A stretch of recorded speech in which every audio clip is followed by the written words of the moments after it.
You know that feeling, right? Huh. That struggle the Apostle Paul talks about in Romans 7, Oh, yeah. where he says, like, when I want to do good, I don't. And when I try not to do wrong, I do it anyway. Mm-hmm. That internal battle. Exactly. It's that feeling that you know who you should be, you really want to do the right thing, but then, well, you just don't. Or maybe worse, you end up doing the very thing you promised yourself you wouldn't. It hits home for so many people, doesn't it? Especially folks trying to really live out their faith. It really does. And it brings up these huge questions. Absolutely. Like, if you've given your life to God, if you believe something fundamental changed inside, why is that fight still so, well, intense sometimes? Why does it feel like there are two different people wrestling in there? Right. So this deep dive, we're really focusing on your source material that tackles this specific problem head on. It offers a perspective grounded in Christian teaching about what it means to be, well, what some people call a saint who still sins. Yeah, and our mission here is to take those terms. The sources use things like old nature, old self, flesh, how sin works, and really unpack them. Get under the hood a bit. Exactly. Yeah. We want to get to the core of what these sources say happens when you come into that relationship with God through Christ. How does that define who you are now? And crucially, how's understanding all that actually supposed to help you, navigate those daily struggles you're facing? Precisely. We're digging into your sources together, kind of acting as guides to pull out those really essential bits. Think of it as us sifting through the details to find the insights that hopefully make a real difference in understanding your walk and, yeah, your fight. Okay, let's jump right in then. The sources you shared, they start with something pretty radical. They argue that when someone connects with God through Christ, it's not just a small tweak. No, not It's a fundamental, immediate change. That's such a critical starting point in this material. It describes it as a complete, instantaneous transformation of your basic state. It points to verses like Colossians 1:13. Right, the one about being delivered from the domain of darkness. And transferred into the kingdom of his beloved Son. Yeah. Yeah. The key idea isn't just forgiveness, though that's huge, but a change of, citizenship. You switched kingdoms. You're not meant to be living with a foot in both. And Ephesians 5:8 adds to that picture, saying, you were formerly darkness, but now you are light in the Lord. Yeah, notice the wording. Not you have some light or you're, a messy mix of light and dark fighting it out. It says you are light. The darkness is what you were, past tense. It's a strong statement. And then 2 Corinthians 5:17 really drives home this idea of newness. If any man is in Christ, he is a new creature. The old things passed away. Behold, the new things have come. Again, the emphasis seems to be on completeness, not partly new, partly old. This is where the source brings in that C.S. Lewis illustration, right? From Voyage of the Dawn Treader, Eustace. Ah, yes, Eustace the dragon. Great picture. He becomes this dreadful dragon, and the only way back is when Aslan, the lion figure, literally peels off the dragon's skin. Painfully, but completely. And the parallel the source draws is, well, it's powerful. Eustace didn't become 90% boy with a few scales left. Exactly. One moment, dragon. The next, totally boy. The source uses this to argue that the change from sinner to saint is presented as just as complete, a fundamental shift in who you are, not some kind of blend. Okay, so this leads into a really important distinction the source highlights. Justification versus sanctification. Mm-hmm. Crucial difference. Justification is kind of like Aslan ripping off the dragon's skin, right? Okay. It's the inner foundational change. Happens the instant you trust Christ. God takes away the sin, gives you his righteousness. That's who you are now, your status. And sanctification, then? That's the process. It's learning to live like the new creature you've already become. It's the outward journey, lasts your whole life, aligning your thoughts, your actions with the truth of that new identity. So it's learning to operate successfully based on who you already are. Precisely. Not trying to become someone you aren't yet. The source insists on that. Wow. Okay, so the core insight right here seems to be living successfully as this new creation isn't about trying harder to be new or hoping you'll sin less eventually. It's all founded on accepting, really believing, and living from the truth that you already are that new creature, that saint. And the sources suggest that the flip side is true too. Believing you're still fundamentally a sinner, or maybe just partly new, partly old, that's what leads straight back to that defeated feeling Paul described, that unfruitful cycle. Okay, that makes sense. Let's dig into this nature idea more.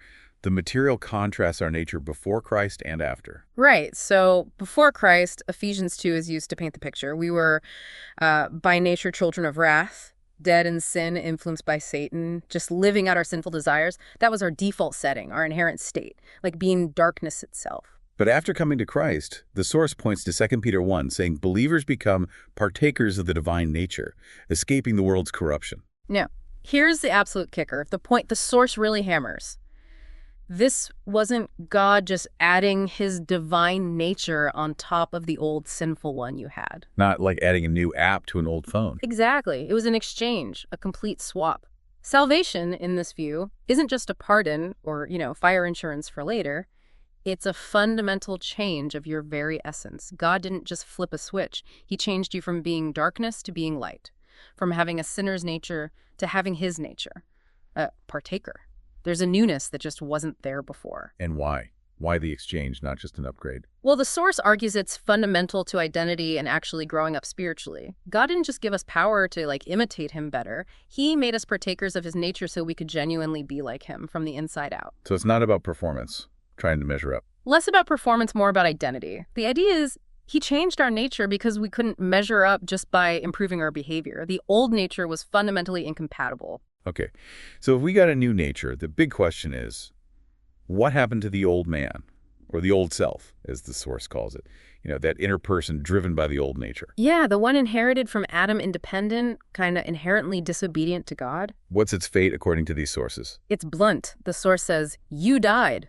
That old inner self, flat out, died. Whoa, not something you try to do. No, something that happened to you at salvation.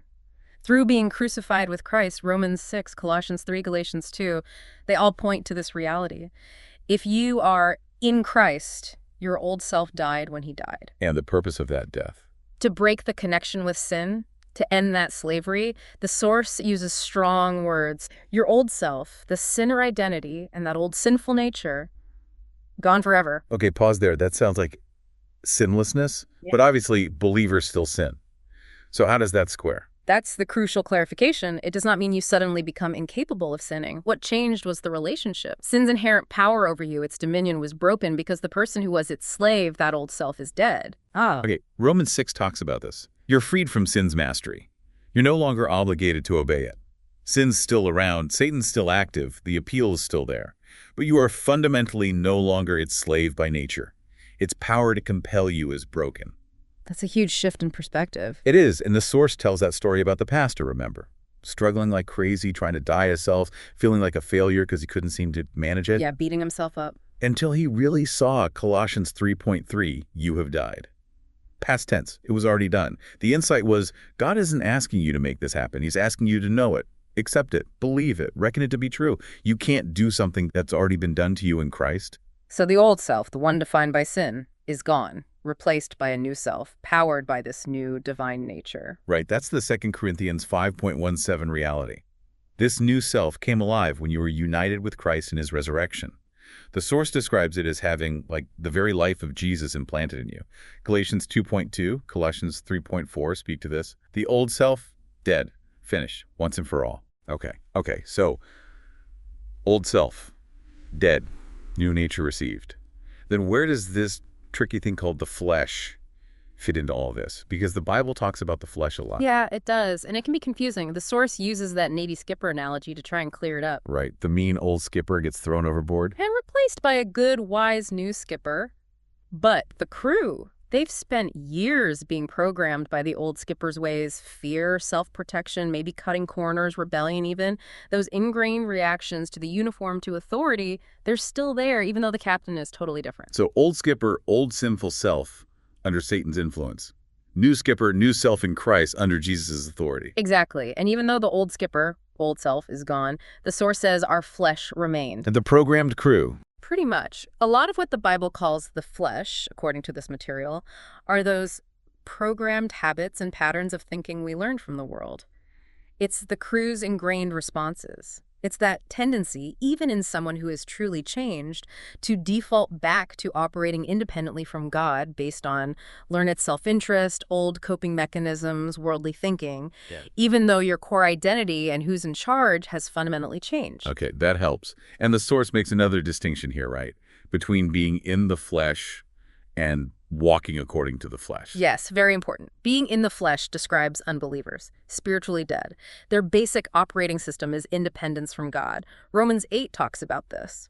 But Christians are not in the flesh. Correct. Romans 8.9 says, if the Spirit dwells in you, you are not in the flesh, but in the Spirit. You're in Christ. That's your actual state, your location, spiritually speaking. But believers can still choose to walk according to the flesh. Exactly. That's Romans 8.160:13. That's choosing, in a moment, to act based on those old programmed responses, those habits learned from the world. Choosing independence over dependence on God. Saying yes to the crew's old ways, even though the new skipper is on the bridge. It doesn't change who the skipper is, but it causes problems on deck. Okay, so here's a key takeaway then. Getting rid of the old self, that was God's part, done deal. Crucified with Christ. But keeping the flesh, those ingrained habits and actions, from running the show in your daily life, stopping the crew from acting out the source, says that's our responsibility. Yes. Romans 8.12 says we have an obligation, but not to the flesh. Our responsibility is to actively put to death the deeds of the body by the Spirit's power. That's Romans 8.13. Okay, so how? How do you actually do that? Put those deeds to death. Great question. And the source actually points ahead, saying that's a whole other topic, really. But it flags two main strategies we need to explore later. Right. Walking by the Spirit, letting Him lead. Galatians 5.16. Right. And actively renewing your mind. Romans 12.2. Changing the way the crew thinks, essentially. Okay. This brings us right back to where we started, that Romans 7 struggle. If the old self is dead, we have a new nature, and the flesh is just programmed habits. Where does actual sin fit in now? Well, the source explains that when Christ came in, sin's absolute power to dominate you was broken. That happened through your identification with his death and resurrection. Romans 6 and 8 again, you're no longer forced to sin. Romans 6.11 puts it starkly, you no longer have to obey it. Because it still feels pretty powerful sometimes. But sin is still presented as an external reality, a destructive force or principle still active in the world around us. And it strongly appeals to your flesh, those old programmed ways, tempting you to act independently of God, to slip back into those old patterns. And that's where our responsibility clicks in again. Exactly. The source really emphasizes this. It is your responsibility not to let sin reign, not to let it be king in your life. Romans 6.12. It means actively choosing not to offer parts of yourself, your thoughts, eyes, hands, tongue, as instruments for unrighteousness. Romans 6.12. Okay, so let's look at Romans 7 again. What I want to do, I do not do. But what I hate, I do. Paul says I. The source points out that the I here clearly has a good heart, right? Yeah. Wants to do right. The issue isn't the core identity. No, the desire is right. It's a behavior problem. And then verse 20 seems key. If I do what I do not want to do, it is no longer I who do it, but it is sin living in me that does it. Now, the material is careful here. This isn't saying the devil made me do it or you're not responsible. It's distinguishing two players. Sin, that external principle, the tempter using the flesh, and me, the true you, the new creation who hates the action. You are still responsible for the choice, for allowing sin, via its appeal to your flesh, to reign in that moment and produce that unwanted behavior. The source uses that sliver analogy, doesn't it? Yeah, the sliver in the finger. Helpful, I think. The sliver is foreign, painful, unwanted, causing trouble in your finger. But the sliver isn't you. Your finger isn't the sliver. So applying that, you are not sin. You are not by nature a sinner anymore. Sin is like that foreign object, the sliver, still present as a force, appealing strongly to your flesh, the programmed part of you. And when you yield, it reigns temporarily, causing that action you despise. You are the saint who has a sliver causing pain, not the sliver itself. Okay, so where is this conflict actually taking place? Where's the battleground? Romans 7.2223 maps it out. The desire to do right comes from the inner being. The source connects us to your new self, your spirit united with God's spirit. That's the real you wanting good. Right. But sin, leveraging those old habits of the flesh, those learned patterns of independence, it attacks to stop you. And the source is clear.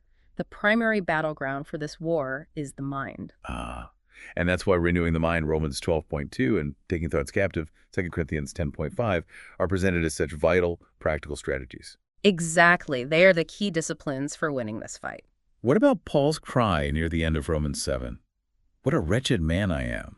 That sounds pretty bad. It does, but the source clarifies wretched here likely means miserable, distressed.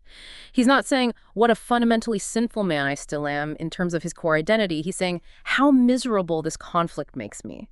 The misery comes from that disconnect, the inner being wanting one thing, but the flesh yielding to sin's pull, leading to failure and giving the enemy an opportunity. It's exhausting. But it doesn't end there, thankfully. No, thank God. Romans 7.25 flows right into 8.1. Thanks be to God through Jesus Christ our Lord. There is therefore now no condemnation for those who are in Christ Jesus. The sources strongly affirm this battle for the mind, this fight against sin's appeal to the flesh. It's not hopeless. It is, as they put it, a winnable war. Wow. Okay, let's try and pull the main threads together from this deep dive into your sources. We've seen this radical change at salvation, an exchange of natures, sinner to saint, darkness to light. And that the old self, the person defined by that old sinful nature, actually died with Christ. It's gone. Finished. But the flesh remains, not as our identity, but as those learned habits, those programmed ways of thinking independently from God, carried over from the old life. Like the crew's old programming. And sin is presented as this external force, like that sliver, constantly appealing to the flesh, trying to get us to act out those old patterns, trying to reign temporarily. And the absolute core truth, the anchor through all this struggle, is that your identity now is fixed. You are a saint, a new creature, partaker of the divine nature. Struggling with sin doesn't mean you're still fundamentally a sinner. Right. It means you're a new creation, learning to live out that new reality against real opposition, both internal habits, flesh, and external temptation, sin. And understanding these distinctions, old self dead, new self alive, the nature of flesh, the role of sin, this isn't just like theology trivia. The sources frame it as the essential foundation for actual growth and victory, for getting out of that Romans 7 misery. Because the war ultimately is winnable. So thinking about that the war is winnable, fought mainly in the mind, challenging those old flesh patterns, relying on the Spirit, and considering that truth that you've actually exchanged natures, you partake in the divine nature now. Maybe reflect on this. Where in your life this past week, perhaps in a small way you almost missed, could you see a glimpse of that new nature? Where did the new skipper win out over the crew's old programming? Where was that divine nature already quietly at work?